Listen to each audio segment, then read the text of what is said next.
And we are back with the fifth and the final segment of the GSMC Basketball Podcast presented by the GSMC Sports Network. And in this final segment, I'm going to go ahead and just talk about the United States and their game plan to stop this man right here. Yes, the United States, they're going to play against Serbia later today. And it's expected to be a very close and not really a very close matchup, but it's expected to be a very competitive game. And I'm really, I'm looking forward to this game, but I really think, the United States is going to advance. But it is all going to be determined on just how well they play against, how well they can stop Jokic. If you can stop this man, then you essentially can make it all the way. You can easily win, and you can win the gold if you can stop this man right here. And you can advance, because, let's face it, Jokic is basically, the only player on the Serbian team that is even, the biggest threat. And so, naturally, the United States, they have to have a plan to stop Jokic, because if you let this man go off, he is going to destroy you. And one of the biggest, worries that I have is if Jokic decides to take this game very personally, because he lost in both of the games to the United States in blowouts, partly because he did not play the best basketball that he could. Now, if he can play the best basketball that he could, I'm not entirely sure if the United States is going to be able to easily dominate Serbia as they have in these previous matchups. So, you need a plan to stop Jokic, because I am afraid that Jokic might have a very good game in this final game, especially considering how clutch he is and how clutch he was in the matchup against Australia. But according to this article, over the last couple of years, the Lakers superstar Anthony Davis has had a number of battles with Jokic, and now he and Team USA are set for another showdown as they face a Jokic-led Serbian team in the semifinals of the 2024 Olympics on Thursday.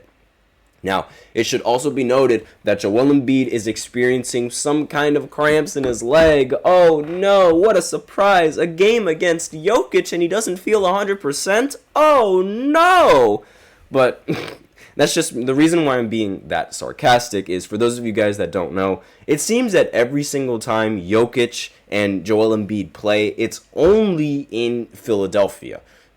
Joel Embiid never, ever plays Jokic in Denver. Never. Now, there's obviously, I'm not going to say that Jokic plays well against Joel Embiid, because Joel Embiid he dominates Jokic almost every single time. But he only does it at home. For some reason, he is afraid to play Jokic in Denver, which I don't understand. I think that's weak. I genuinely think that's mentally weak. And now with, the reports that he's, allegedly feeling injured and things like that, there's going to be, a bunch of Joel Embiid fans saying, oh, this game doesn't count because he was injured. That's an excuse. I'm sorry, that's an excuse. But aside from my strong dislike for Joel Embiid, I do feel like Anthony Davis is the best answer that we have to stopping Nikola Jokic. Because, let's face it, Joel Embiid in these Olympics, he's been lazy. He's been a horrible defender. He hasn't been, nearly as important on the defensive side of the ball as you'd think. And on top of that, his lack of offense is just even more jarring with the fact that he's not performing well on the defense. His lack of defense is more jarring now that he's not performing on offense. That's what I meant to say. So, Team USA has already beaten Serbia twice this summer, once in an exhibition and again in the group play. So Jokic is known to take his game to another level in the highest stakes, and it's been impossible to shut him down in these kinds of games. Now, Team USA, according to this article, has a strategy on limiting certain aspects of his game, as Anthony Davis spoke about following America's quarterfinal victory over Brazil. Now, the big man, he said, quote, obviously he can score the basketball in multiple ways, from the three, the post, the mid-range. We just got to take away one thing. Davis said in an interview with NBC and on Tuesday. We've been able to take away his assists, getting other guys involved. If he scores and shoots the ball, then he scores and shoots the ball. We want to take away his assists, but we'll have a game plan ready, kind of switching it up, knowing that these rounds are a little different. They had a tough game tonight, but I know they'll be ready for Thursday, and so will we. So, of all the aspects of Jokic's game that they're going to try and limit, they're going to try and limit his assisting. And I think that is really the best way to go about it. Like, make Jokic beat you. And, a lot of people, they might make the argument that, like, you would rather not want to see Jokic beat you, and you'd want to get the other players involved so that way Jokic doesn't beat you. But that's the thing. Like, Jokic is so good at getting other players involved that it might be your downfall if you try to prevent Jokic from, being so good and succeeding, right? Like, one of the biggest game plans to stopping Michael Jordan was, like, especially with the Detroit Pistons, was to limit his game and make somebody else win the game for you. The difference between MJ and Jokic is that Jokic can get other players involved so much easier and so much better than Michael Jordan could, that it's not like you were left, helpless when... It's not like Jokic is left helpless out there and alone. Like, he's able to get these players involved and able to get them into a groove and able to give them easy looks at the basket and easy shot attempts, that it just, it'll ultimately get them into a rhythm and it'll give him the help that he needs. Whereas for Michael, like, for example, like, you'd have to just stop him, and if you stop him, nobody else on the team can generate any kind of offense. But it's different. Like, it's a different strategy when you're going into, like, you want Jokic to score as much as he can. And that's really, like, you're losing in either way. Like, Jokic, he's a hyper-efficient scorer, but you have to limit him in some way. So I think the only real way to limit him is how well he can get others involved. Like, it's almost impossible to stop Jokic in the post. Almost impossible. There's no guarantee that you're going to be able to stop him unless he has a really bad night.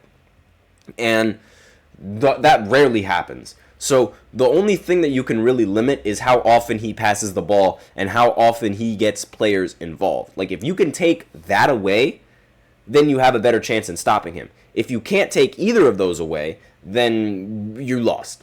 And that's really, like, that's what makes Jokic so difficult. Because it's like, yes, he's a great scorer, so you have to double team. But he's also one of the best passers that we've seen in this league. And he will get other players involved if you are too busy doubling him. Like, it's really just, he has eyes at the back of his head. Like, that's really how it works. And it's just really difficult to stop him. But let me know in the comments if you agree with the strategy. Do you think that you should focus on limiting Jokic's passing, or do you think you should try and focus on limiting Jokic's scoring? Because both are very impossible to stop. But that's all that I have on this final segment. That is the game plan that the United States is going to go with before, going into this match against Jokic. Hopefully it works, because it doesn't seem like the Serbian team has any other, standout players aside from, Bogdanovic and Jokic. Those are, like, the two only fantastic players on the team. But even then, like, hopefully Jokic doesn't go off for a ridiculous, maybe 25, 10, and 10 kind of game. Hopefully that doesn't happen. But again, the United States should have enough firepower to combat that. But that's all I have for this final segment. That's all I have for this show as well. Let me know in the comments what you guys think about, this matchup, what you guys expect. I really hope that the United States, they end up winning. But thank you so much for tuning into the GSMC Basketball Podcast, presented by the GSMC Sports Network.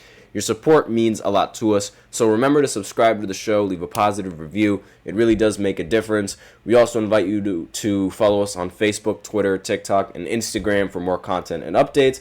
As usual, please remember to use the link in the description to get your comments recognized, or the link displayed below the ticker on every show segment, as well as the super chat and the super sticker features that we have on the live really helps the show, makes it much more interactive between myself and you guys.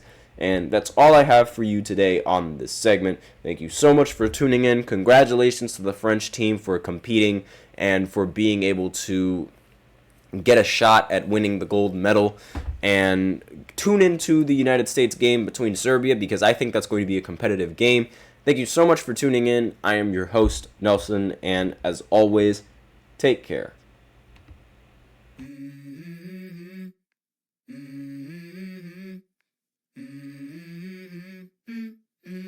Let's go. I wake up to a little bit of drool on my pillow, feel like it's gonna be a bad day. Yeah, I'm tired of shit, and the coffee ain't hit yet. Damn, ain't that great. I don't wanna